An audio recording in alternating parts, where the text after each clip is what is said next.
കാഴ്ചയിൽ സ്വിറ്റ്സർലാൻഡ് പോലെ സുന്ദരമാണെങ്കിലും അതിനേക്കാളേറെ ചരിത്രത്തിന്റെ നിഗൂഢതകൾ ഒളിപ്പിച്ചു വെച്ച ഒരു നാടുണ്ട്, ഓസ്ട്രിയ.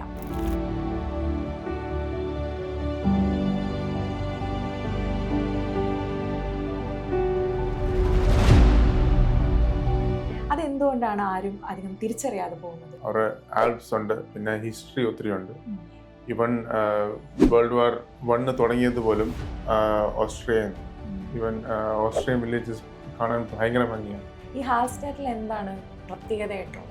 ഹാൾസ്റ്റാറ്റ് എന്ന് പറയുമ്പം അതിന് 7000 ഇയർ ഹിസ്റ്ററി ഉണ്ട്. ഈവൻ ഹാൾസ്റ്റാറ്റിലെ ആ ഒരു ക്ലിയർ വാട്ടർ ലേക്ക് ഉണ്ട്.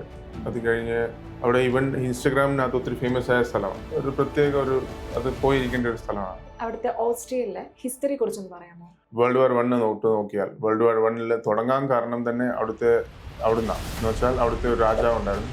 ആ രാജാവ് കൊല്ലപ്പെട്ടതിൻ്റെ കാരണമായി വേൾഡ് വാർ 1 തുടങ്ങി.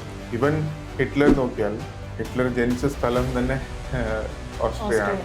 ലോകമഹായുദ്ധങ്ങളുടെ ചോര പുരണ്ട ചരിത്രവും വിയന്നയിലെ ഫ്രഞ്ച് തെരുവുകളെ ഓർമ്മിപ്പിക്കുന്ന ആർക്കിടെക്ചറും സാൽസ്ബർഗിലെ സംഗീതവും ചേരുന്ന ഒരു അത്ഭുത ലോകം. Hello everyone, welcome back to another episode of talk with Shylo travel.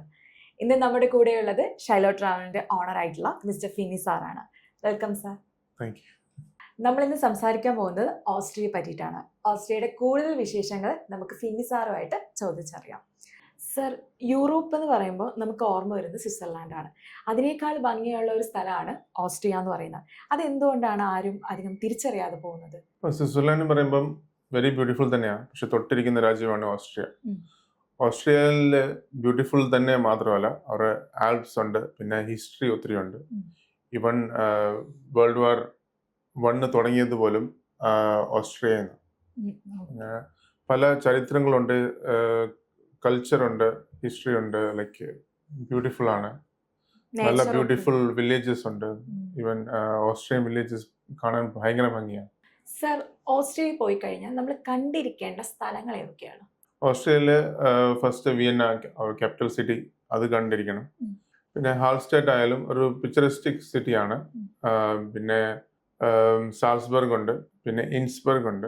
അങ്ങനെ ഇത് 4 സ്ഥലങ്ങളാണ് മെയിനായിട്ട് ആൾക്കാർ കാണുന്നത്. പിന്നെ വില്ലേജ് നമുക്ക് കാണാൻ പറ്റും. വില്ലേജ് ഇപ്പം ഹോഴ്സ് റൈഡ് ചെയ്യാൻ പറ്റും. വില്ലേജസിൽ ഇങ്ങനെ ഹോഴ്സിൽ പോകും. അതൊരു പ്രത്യേക ഒരു ഭംഗിയും പ്രത്യേക ഒരു എക്സ്പീരിയൻസും. ഈ ഹാൾസ്റ്റാറ്റിൽ എന്താണ് പ്രത്യേകതയായിട്ടുള്ളത്? ഹാൾസ്റ്റാറ്റ് എന്ന് പറയുമ്പം അതിന് 7000 ഇയർ ഹിസ്റ്ററി ഉണ്ട്. അന്നേരം ഈവൻ ഹാൾസ്റ്റാറ്റിലെ ആ ഒരു ക്ലിയർ വാട്ടർ ലേക്ക് ഉണ്ട്. അത് കഴിഞ്ഞ് അവിടെ ഈവൻ ഇൻസ്റ്റഗ്രാമിനകത്ത് ഒത്തിരി ഫേമസ് ആയ സ്ഥലമാണ്. ആൾക്കാർ ക്യൂ നിന്ന്, ഈവൻ മണിക്കൂർ ഒക്കെ ക്യൂ നിന്ന് ഫോട്ടോ എടുക്കാൻ വേണ്ടി, ആ ഒരു ഫോട്ടോ കിട്ടാൻ വേണ്ടി. സോ അത് ഒരു പ്രത്യേക അത് പോയിരിക്കേണ്ട ഒരു സ്ഥലമാണ്. പിന്നെ സ്വിറ്റ്സർലാൻഡിനെക്കാട്ടിലും കോസ്റ്റ് കുറച്ചുകൂടെ കുറവായിരിക്കും. അതുകൊണ്ട് ഓസ്ട്രിയ ഞാൻ ഈ സംസാരിക്കാൻ കാരണം. സർ, അവിടുത്തെ ഓസ്ട്രിയയിലെ ഹിസ്റ്ററി കുറിച്ചൊന്ന് പറയാമോ? ഓസ്ട്രിയ എന്ന് പറയുമ്പം ഹിസ്റ്ററി എന്ന് പറയുമ്പം ഒത്തിരി ഹിസ്റ്ററി ഉള്ള ഒരു രാജ്യമാണ്. ഇപ്പം നോക്കിയാല് വേൾഡ് വാർ 1 നോക്കിയാൽ വേൾഡ് വാർ 1 തുടങ്ങാൻ കാരണം തന്നെ അവിടുന്നാണ്. എന്ന് വെച്ചാൽ അവിടുത്തെ ഒരു രാജാവ് ഉണ്ടായിരുന്നു. ആ രാജാവ് കൊല്ലപ്പെട്ടതിന്റെ കാരണമായി വേൾഡ് വാർ 1 തുടങ്ങിയത്. പിന്നെ വേൾഡ് വാർ 2 നോക്കിയാലും അതിനകത്തും അവര് ജർമ്മനിയുടെ കൂടെ നിന്ന് അവരും മെയിൻ ഒരു കൺട്രി ആയിരുന്നു. ഈവൻ ഹിറ്റ്ലർ നോക്കിയാൽ ഹിറ്റ്ലർ ജനിച്ച സ്ഥലം തന്നെ ഓസ്ട്രിയയാണ്. ബിക്കോസ് ഓസ്ട്രിയ നോക്കിയാൽ ഓസ്ട്രിയ ഒരു ജർമ്മൻ സ്പീക്കിംഗ് കൺട്രി തന്നെയാണ്. അന്നേരം ജർമ്മനിയുടെ ഭാഗമായിരുന്നു പണ്ട്. Language German. ഹിറ്റ്ലർ ജനിച്ചത് ജർമ്മനിയിലാണ്. സോ അങ്ങനെ പിന്നെ മ്യൂസിക്കിന്റെ മൊസാർട്ട് അവിടെ നിന്നാണ് തുടങ്ങിയത്, ഓസ്ട്രിയ.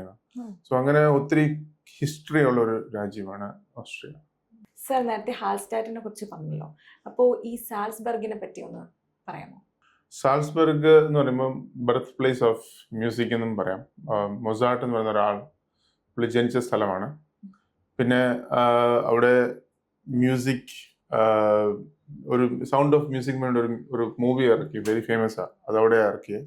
പിന്നെ സാൽസ്ബർഗ് എന്ന് പറയുമ്പം it's a perfect blend of cultural, history, പിന്നെ നേച്ചർ, ഇതെല്ലാം കൂടെ ചേരുന്ന ഒരു സ്ഥലമാണ്. ഒരു ഭംഗിയായ ഒരു സ്ഥലം. Like you will really enjoy going to Salzburg. മ്യൂസിക്കിന്റെ നഗരം എന്നും വിളിക്കാം. Thank you so much sir. ഇത്രയും നേരം നമ്മുടെ കൂടെ ഇരുന്ന് ഓസ്ട്രിയയെ പറ്റിയിട്ടുള്ള ഡീറ്റെയിൽസ് ഒക്കെ പറഞ്ഞു തന്നതിനും അതുപോലെ തന്നെ ഓസ്ട്രിയ പോകാൻ താല്പര്യമുള്ളവരൊക്കെയും നമ്മുടെ ഷൈലോ ട്രാവലുമായിട്ട് കോൺടാക്ട് ചെയ്യാവുന്നതുണ്ട്.